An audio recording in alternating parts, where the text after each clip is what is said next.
Present. Commissioner DeBunda? Commissioner DeBunda? I know he's online. I'm here. Thank you. Commissioner Ellis? Here. Commissioner Hoffman? Here. Commissioner Jones? Here. Commissioner Lark? Present. Commissioner Rogers? Here. Commissioner Ruddy? Here. Commissioner Sweeney? Here. Full council. Okay. Hey, Tom, thank you. And as noted, we've got a quorum of the commission present. This meeting has been advertised in accordance with the sunshine law. So we're good there. By way of notice, the commission conducted an executive session to engage in quasi-judicial deliberation to be adjudicated at the public meeting, engaged in attorney-client privilege communication earlier today. So with that, a note of thanks to the commissioners for your service. Welcome to all who are here in person and virtually. Thank you. We'll jump right into the agenda. The public meeting minutes. Commissioners, you've had those in hand for July 29th. Can I get a motion to approve the minutes? So So moved. moved, Commissioner Lark. Commissioner Brenheiser on the motion, Commissioner Lark on the second. Any discussion? Hearing none, all those in favor of approving the motion, say aye. Aye. Aye. Those opposed, the same sign. Any opposed, motion carries. Thank you. Tom, looks like you've got a block of presentations. All right. All right, real quick on the commission meeting, the Microsoft Teams modifications. Coming out of the last meeting, there were some technological issues. So IT and the Bureau has worked to implement enhanced security measures, both internally and externally. As far as the meeting invites that go for the meeting, they are by invitation only. I have a list and it's invitation only. There is no sharing. You cannot forward a link that if you're on the list, you can't share it with anybody. If you want someone added, just contact Nicole, Tony, or I, and we'll take care of it. In addition, online for right now, everyone has microphone capabilities, but there are no camera. You can see up there, no one's camera is on. It's shut off by us down here. In the event there is a presentation, we can turn it on for that presentation. They can see the room here. They can hear what you say, but there are certain limitations. That's it really at 60,000 feet. Any questions? All right. Hearing none, Mr. Chair, I'll move on to the financial report. Starting out with the racing fund, beginning cash balance is $1,442,000. Revenues for the month are $1,247,000.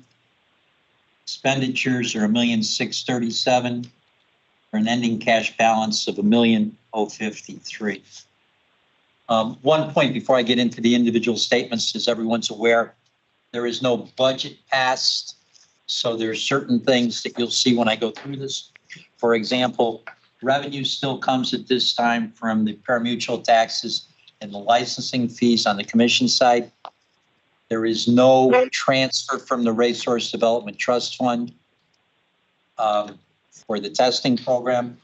That will happen once a budget is passed. There is no transfer of the promotional money at this time. That also will happen when a budget's passed.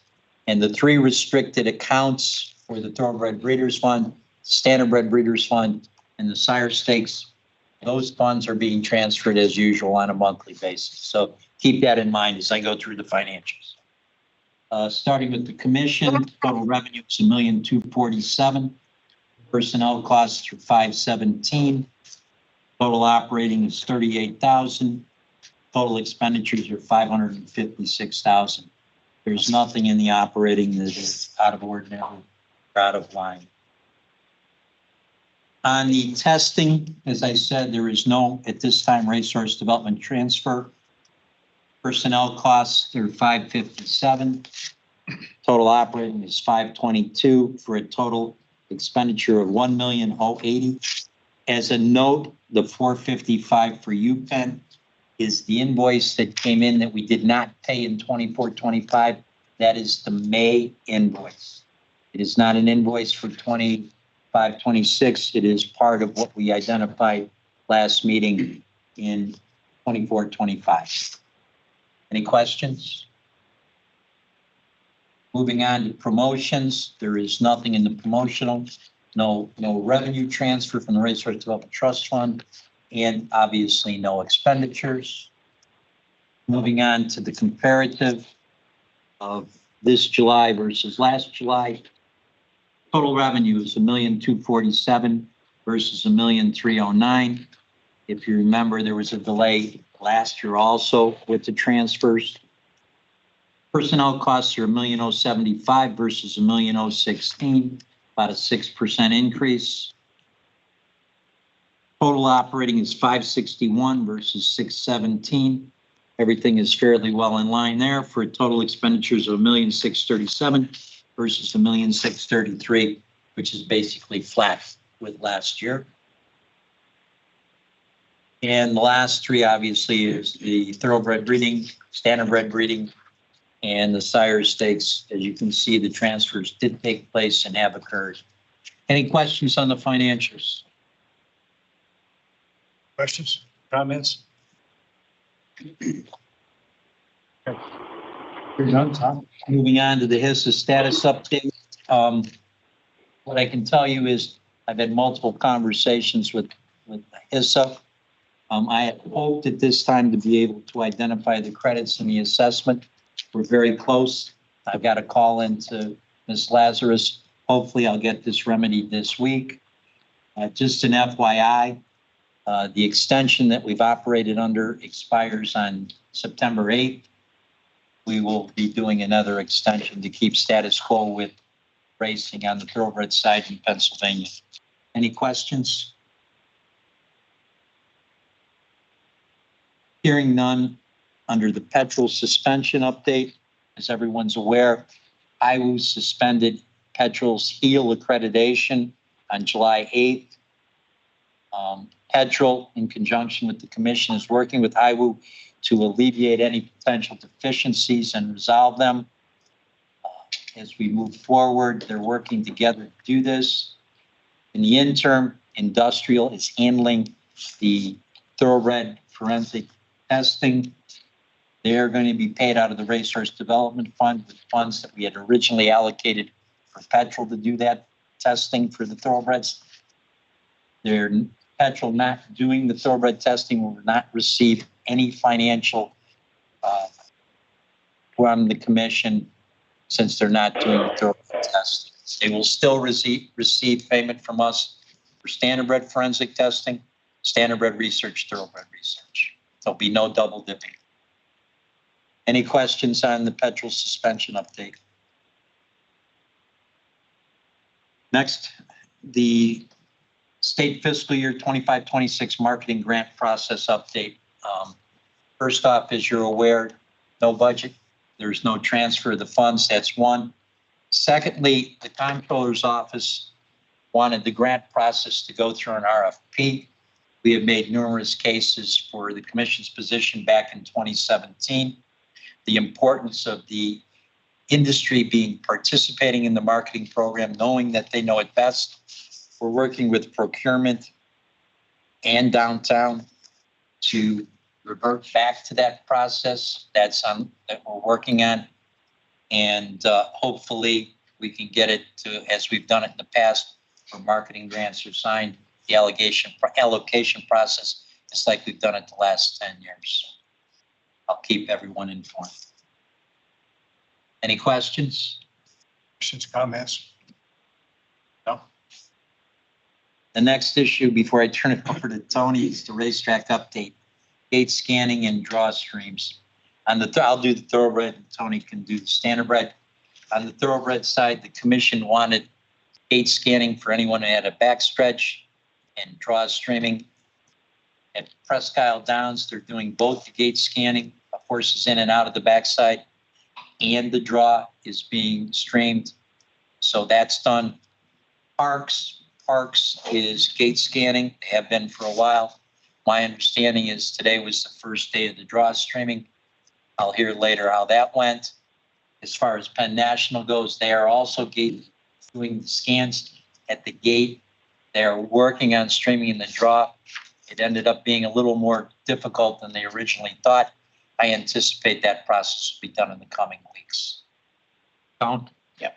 And on the standardbred side, we only have one standardbred track with the backside, the meadows. So the gate scanning, I've been in conversations with Scott this year. We're working to get that set up and hope to have it up and running in the next 2 to 3 weeks. As far as the streaming of the draws, both the meadows and Pocono do electronic draws, which are done on the computer, where they just basically hit a key and the post positions are assigned. But Harris still does the old-fashioned draw where we use the pills, sheets of paper, and everything else.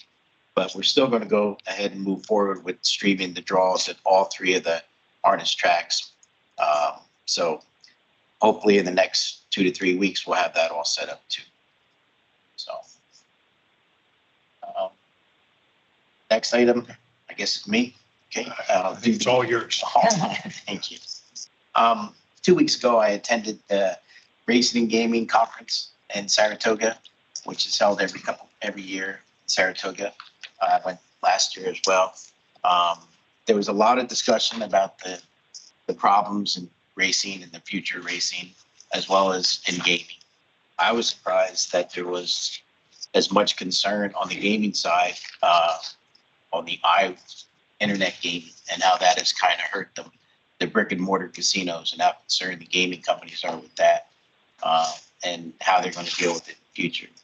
As far as racing issues, one of the main topics was about the immigration issues, which is mostly on racetracks with backsides and the thoroughbred tracks more so than on the harness side.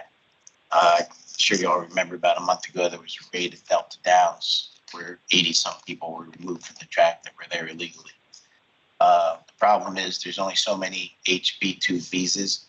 I think it's a problem for all the tracks. They're trying to get in compliance. It's really a problem for the trainers, these big thoroughbred stables, to get enough visas for all their staff. But it's an important issue that they talked about but don't really have a solution to. In fact, most of the issues they talked about, they didn't have solutions to. But the drop-off in parimutuel wagering and handle was discussed. I think a lot of states are hanging their hat on fixed odd wagering, which has been in Jersey for a while. But what they're trying to do is put it on a platform where they can cross over from sports wagering and have it on the same platform with the fixed odd wagering. But some of the concerns that were talked about at the conference will that take away from the mutual pool as well, which is always a possibility. Decoupling was another big issue that they spent a lot of time on. With what happened at Pompano Park years ago, and then the latest thing with Gulfstream trying to decouple in Florida. And then shortly after the conference, I think a couple days after,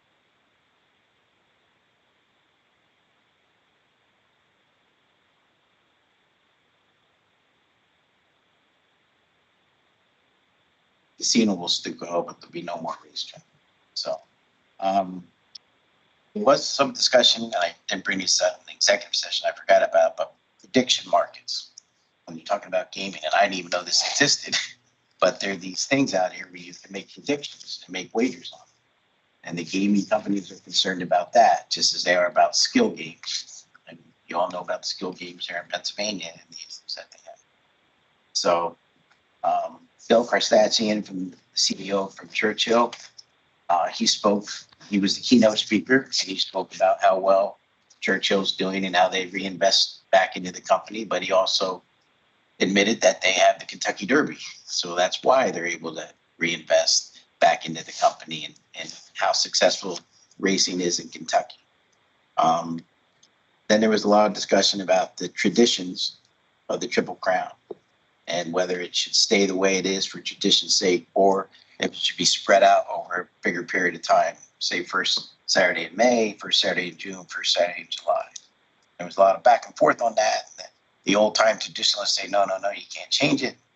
But, from a horseman standpoint, I think the horsemen and the owners would like to see a change, to give yourself that extra time in between, and it gives you 2 months to market all 3 events. It just spreads it out. But so there was a lot of discussion. a lot of acknowledgement that there's issues, but there are really no concrete solutions. So, but it was an interesting conference, and I think people got to share, you know, what problems they're facing in their jurisdictions and their states. And I wish there were some more answers, but there were a lot of smart people in that room, and even them were having trouble coming up with, you know, solutions on how to do it, or to think out of the box and be creative, I think is what they were trying to get at. But somehow you have to make a marriage between racing and gaming, sports wager, and everything else. And I think that's the balance everybody's trying to do. What was the other good news that came out of it? Well, the reason I went is because I'm now the chairman of our side for a year. So How's it happen? It's good. So, and then we did have our board meeting, RCI board meeting, which was just a bunch of housekeeping stuff and things like that. But, you know, I think, again, the whole RCI is the Associated Racing Commissioners International. So you get all the racing commissioners in one room, and everybody talks about all their issues and how they're going to fix them. So, and you share ideas, and you realize that you're not alone. That these guys have the same problems that we have. One thing I forgot to bring up about during the gaming conference was the decline in foals on the thoroughbred side. They did it in a 10-year count, and it's down 22% from where it was in 2014 to 24. This is national, you know. And another thing that surprised me was the number of licensed thoroughbred trainers has dropped 33% from where it was in 2014 to where it is now at 4,000 nationally. So the number of starters is down almost 80,000%. 80,000 is a number, not a percentage. And the number of actual races is down almost 10,000 from where it was 10 years ago. So I don't know if that's changed for the good or changed for the bad or changed because you have to adapt. You have to, tracks want to keep their purse structure where it's can be competitive, which forces them to cut days. But so there's a lot of work ahead. Not sure what the answers are, but we'll try to keep coming up with them. So that's it. Any questions or anything? No. Questions, comments? Two things. I'll just say, again, the work continues on the petrol suspension with HISA Haiwu, and just a note of thanks to the staff and council for working through that. Hopeful that we've found some resolution and can get that back in good standing sooner rather than later. And then two, I think to Tony's point, I mean, he's humble about this, but you know, the leadership with our side, thank you for doing that. It's an extra duty on top of what he does here for Standardbred. But also it's a really important moment for Pennsylvania to have that leadership post. So thank you for doing that. Okay. Thank you, Mr. Chairman. Yeah.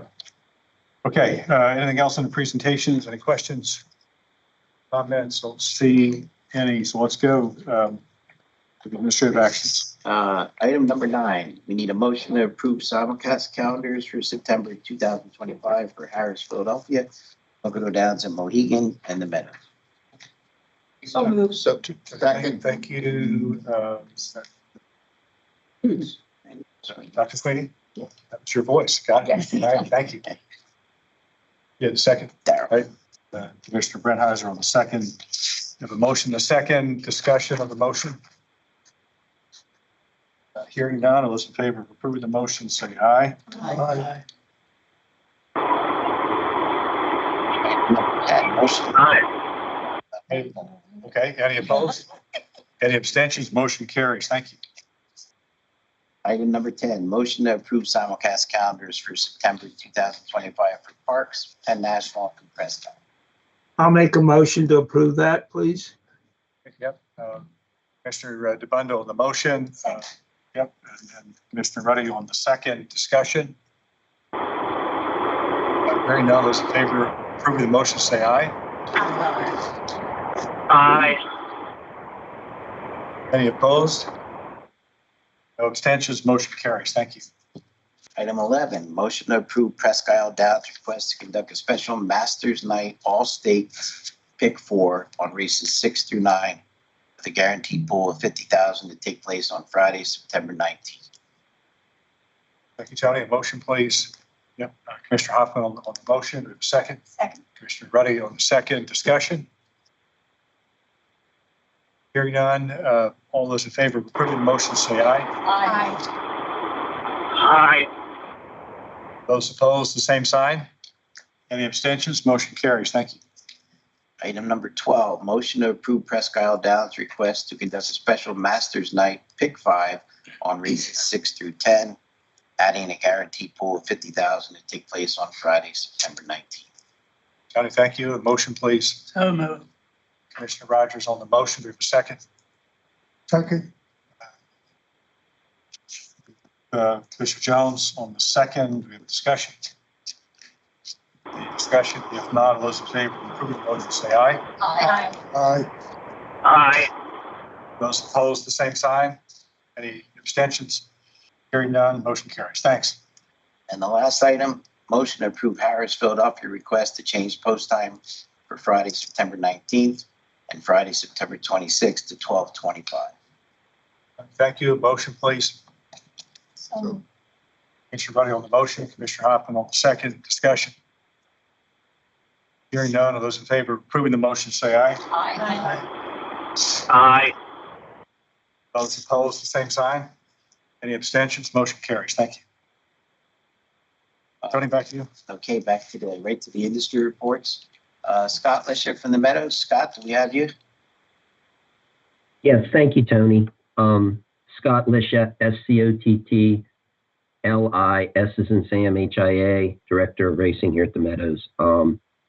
Thank you, everyone. Since our last meeting, we celebrated our big day of the year. We had Adios Day. For anyone that was here, it was hot, it was humid, but it was also incredible how the people were here at 8:30 in the morning on the apron with their picnic tables, and they stayed all day. It was amazing. We had a great day. We did over or right around $1.3 million in handle, and that was even, we had to refund a race, and it was, even with that, we still had a great day. And I'd like to give a little kudos to our judges here.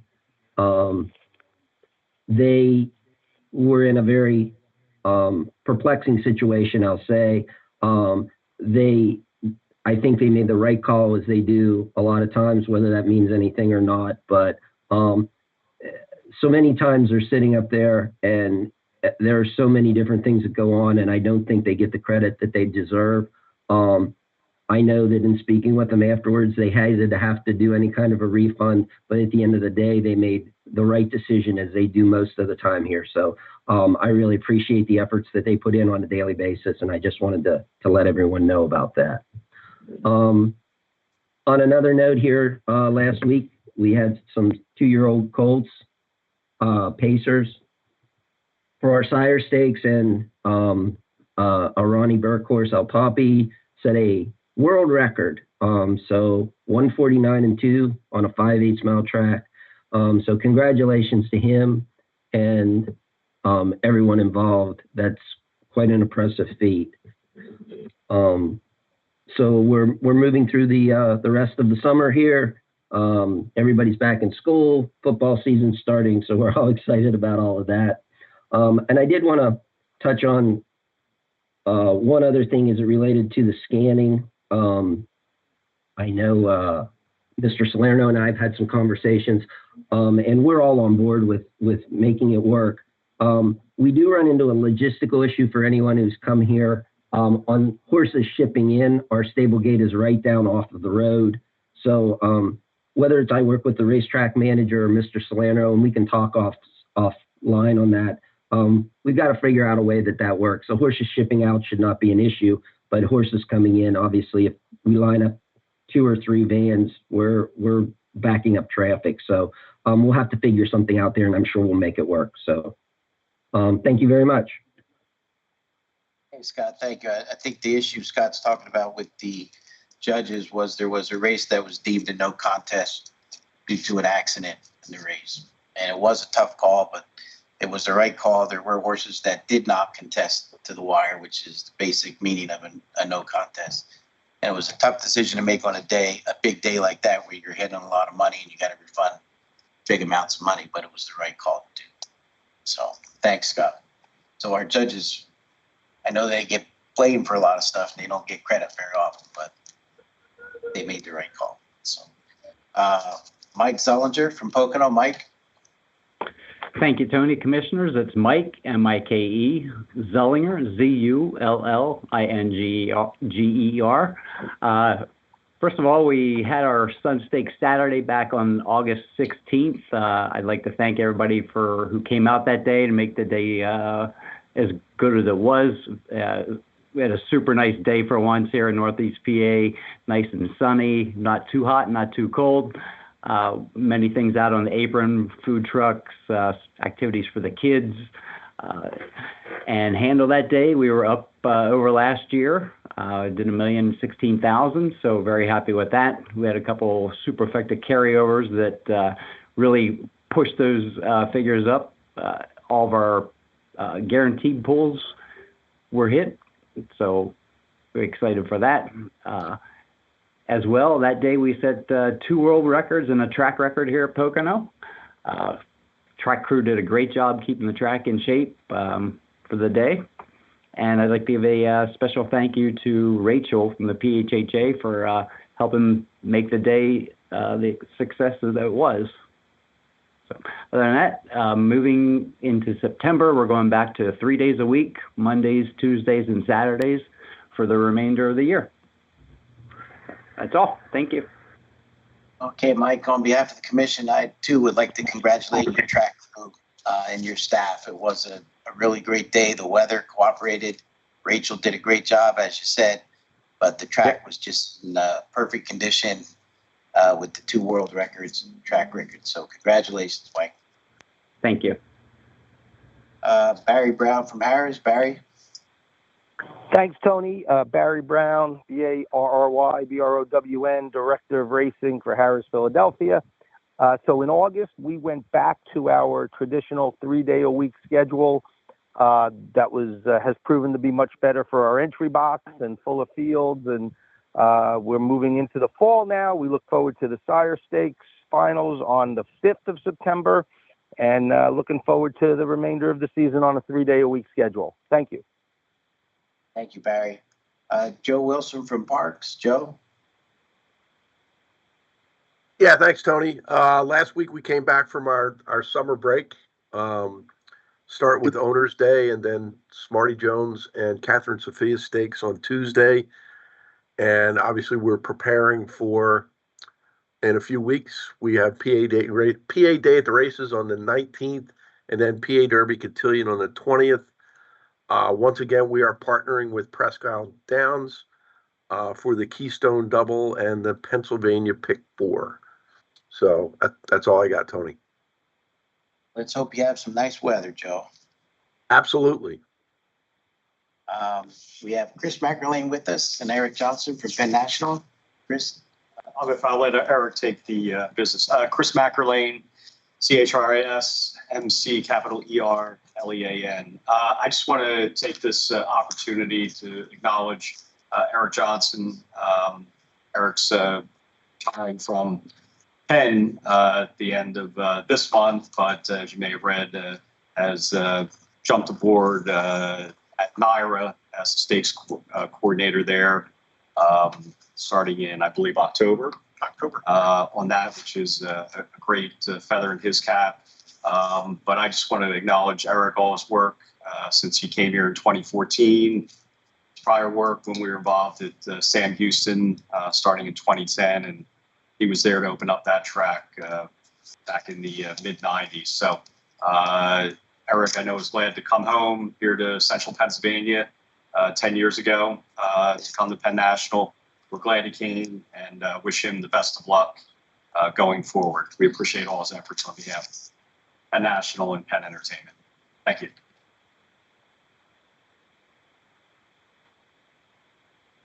Eric will take care of the business at hand for the last time. Yeah, your last report, Eric.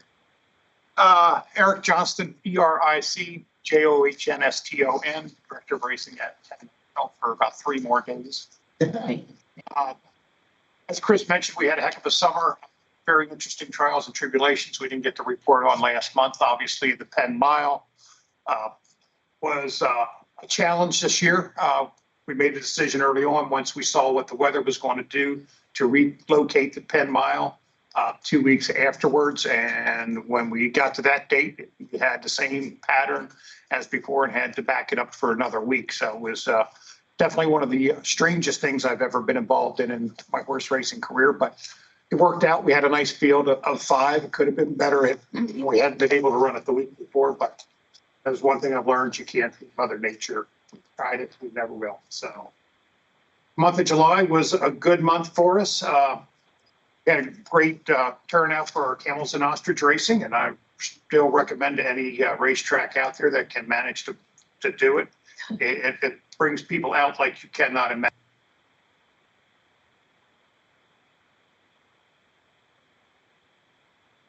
Weekend, and it worked out extremely well. We also ventured off in doing some non-racing events on our trackside apron this year. We hosted a Savannah Bananas viewing party. We couldn't call it, obviously, the Savannah Bananas viewing party, so it was a Go Bananas event where we had the Savannah Banana game when they were playing in Philadelphia, broadcast on ESPN, was up on our big screen on the infield. Had a crowd there that drew about 500 people to come out for the evening. Had all kinds of fun stuff going on. And then we got hit by a huge thunderstorm that wiped out all of our on-tracks events out. But people still had a great time. They hung out, they watched the game, they cheered, they booed. It was quite the event. We had pups out there dressed up in banana costumes, and it was a lot of fun. So it just shows you that, there are some things that you can do with your property without, without having the horse racing there, and just something to supplement and drive a little bit more revenue. Just last weekend, we had our fan appreciation night. And again, our summer crowds had been really strong, especially on Fridays. And last Friday was no exception. We had a great crowd come out for the fan appreciation day. Gave out 500 hats to the first 500 through the gate, which lasted about an hour. It didn't take very long for that many to get through the gates. Oddly enough, they were camping out outside of the gate from about 3 o'clock on just to make sure they got the free hat. So a good day. We had some great races that night and had a lot of fun. Moving into September, we will be going back to a 2-day-a-week schedule, Wednesday and Thursday. So we'll be avoiding Friday night football, which is huge and it's everywhere anymore. So let that be on its own. And we'll also take some pressure off our horse population. We struggle with horse population all summer long. So hopefully we get some better fields by cutting down on the number of days and just doing 18 races versus the 21 to 24 that we've been trying to do all summer. So take a little break and then come back in December. So looking forward to that. As Chris mentioned, I will be, I did announce my retirement at the end of June, about last month, except there was a little internet interruption. But shortly after it certainly wasn't in the cards when I announced my resignation to take the opportunity at NYRA. But it was just something I couldn't pass up. I tell people, every racing official worth their salt in this industry has always wanted to work Saratoga. And it's something that this opportunity gave me a chance to check some of the boxes that I have not been able to. Gets me back to the big races with the Saratoga. Gives me the opportunity to open up a new racetrack with Belmont Park next year, and then the Breeders' Cup in 2027. So not going to make a long career out of it, maybe 3 years, 4 years at the very longest, but I'm certainly looking forward to the challenge and the new playground system.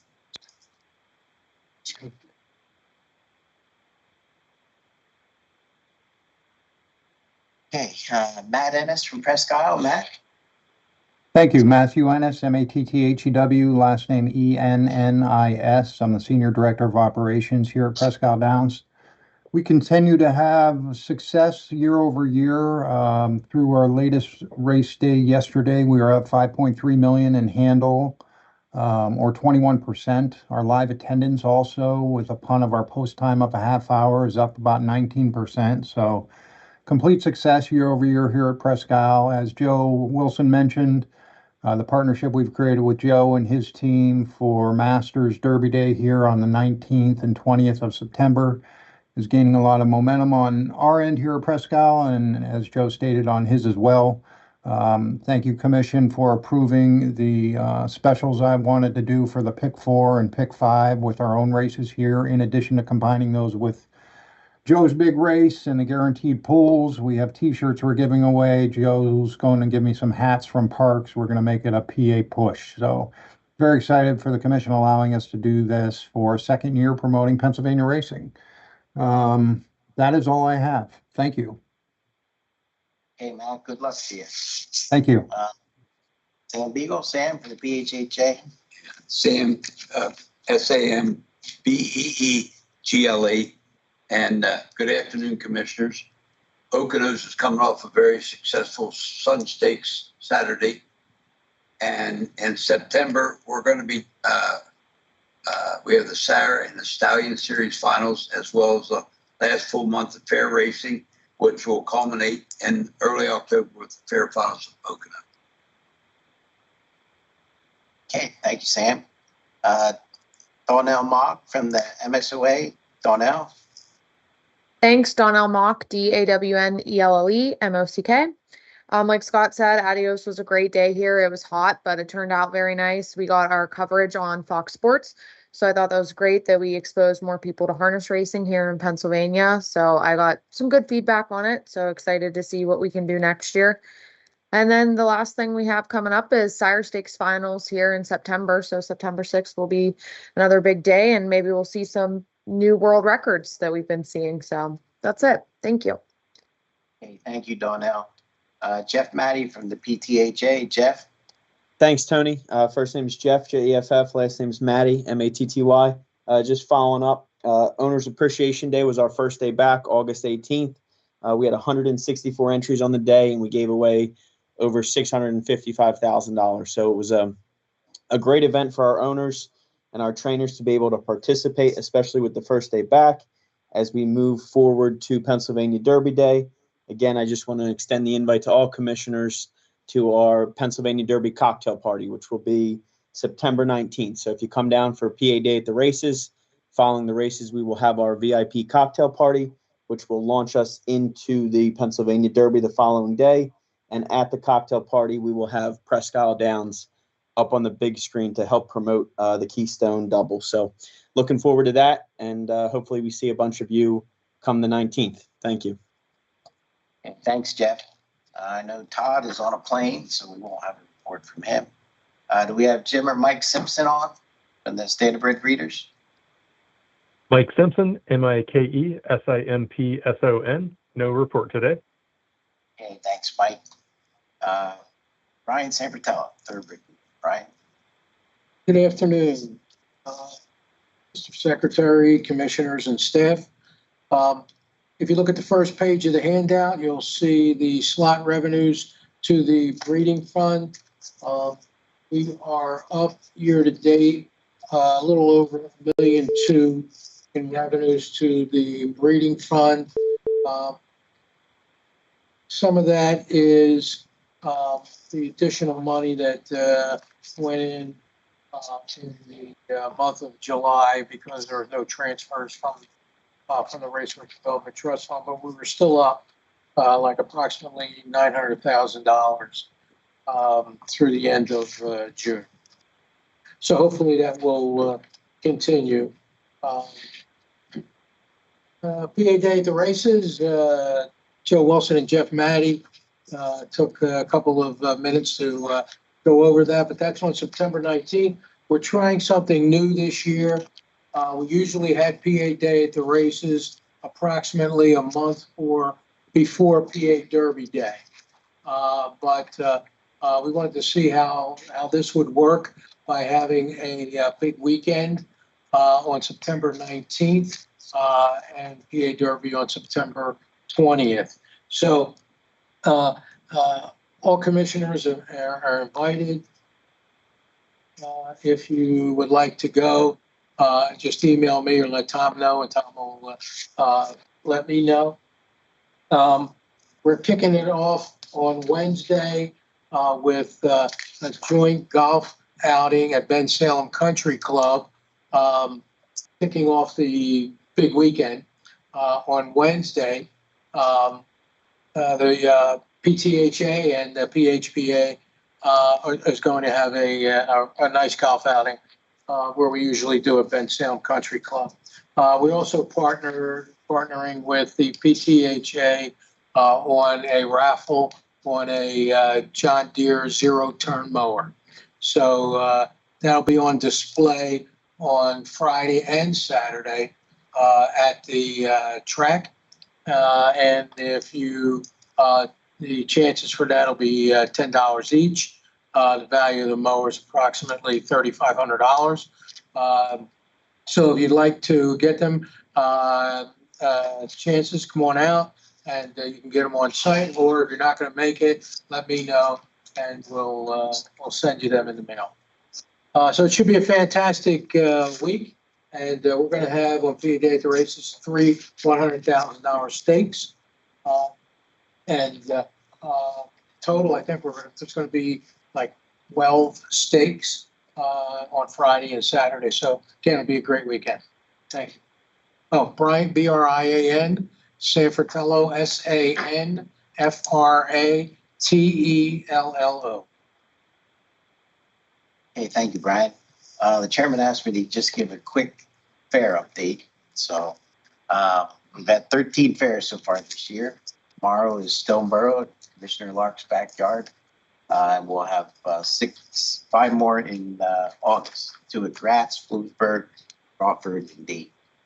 And I want to acknowledge Ryan Keel, who works tirelessly to update, keep the standings updated so everybody knows right where they're at. I mean, the races are over and Ryan's updating the standings, and he's nobody can say there's not enough communications between Ryan Keel and the industry, because he's constantly sending out emails, updating people on the status of their horses and where they stand. So thank you, Ryan. Appreciate it. Nice. Okay. And Nicole, I think we're almost finished, so you can uncross your fingers over there, because I know you're nervous wreck about this. But there is no public comment. Tony. I'm sorry. I just have one other item. National in September 22nd, 23rd, 24th is hosting National Track Superintendents Meeting. I think this is 15th year. So we'll have about 120 track superintendents, other racing executives from not only around the country, but around the world. So we're proud to host that. Jake Leitzel from our team is spearheading that. And if anybody would like to come out from the commission, we would certainly like to have you attend as well. Thank you.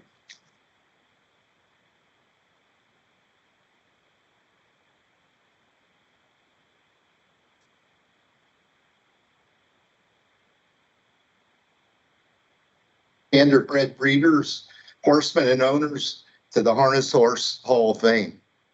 Yeah, Commissioner Brennheiser brings up a good point. Dr. Egloff was nominated to the Hall of Fame in Goshen, New York. So that is quite an honor. Good, round of applause.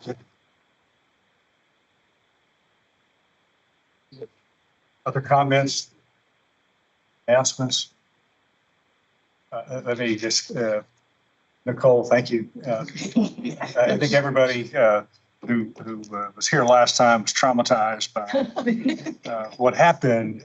And it's not an easy thing, like to track down and take corrective action. So I appreciate what Tom and Tony have done to sort of get to the root cause of also the new system. I think it works. I mean, it's not perfect, but I think under the terms, hear commissioners, see the commissioners, executive session for sure. So Nicole, thanks for managing that as well. Ryan, thank you for fair events and engagement there. Thank you.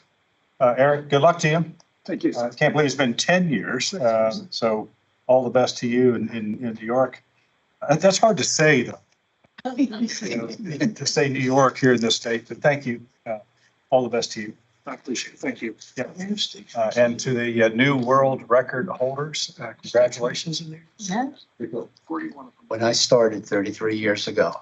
Speak up. What was When I that? started 33 years ago. Yeah. The records were 2. When they broke the 2-minute. Yeah. Okay. So that's a Now you're Pretty old. That's Yeah. good. I'm pretty old. Well, hang in there. You're driving us, Few more. driving us to record. Then I'll go to Saratoga with it. No. If we go much faster on the standardbred side, we'll go past the thoroughbreds. Yeah. I thought that horse was sleeping at one. Before there's a riot. Sad. Anything else to note? If not, please note the September 30th next meeting. And with that, we have a motion to adjourn. Multiple eager commissioners. Everybody said yes. Yes. Right. Okay, great. Thanks, everybody. See you. Thank you.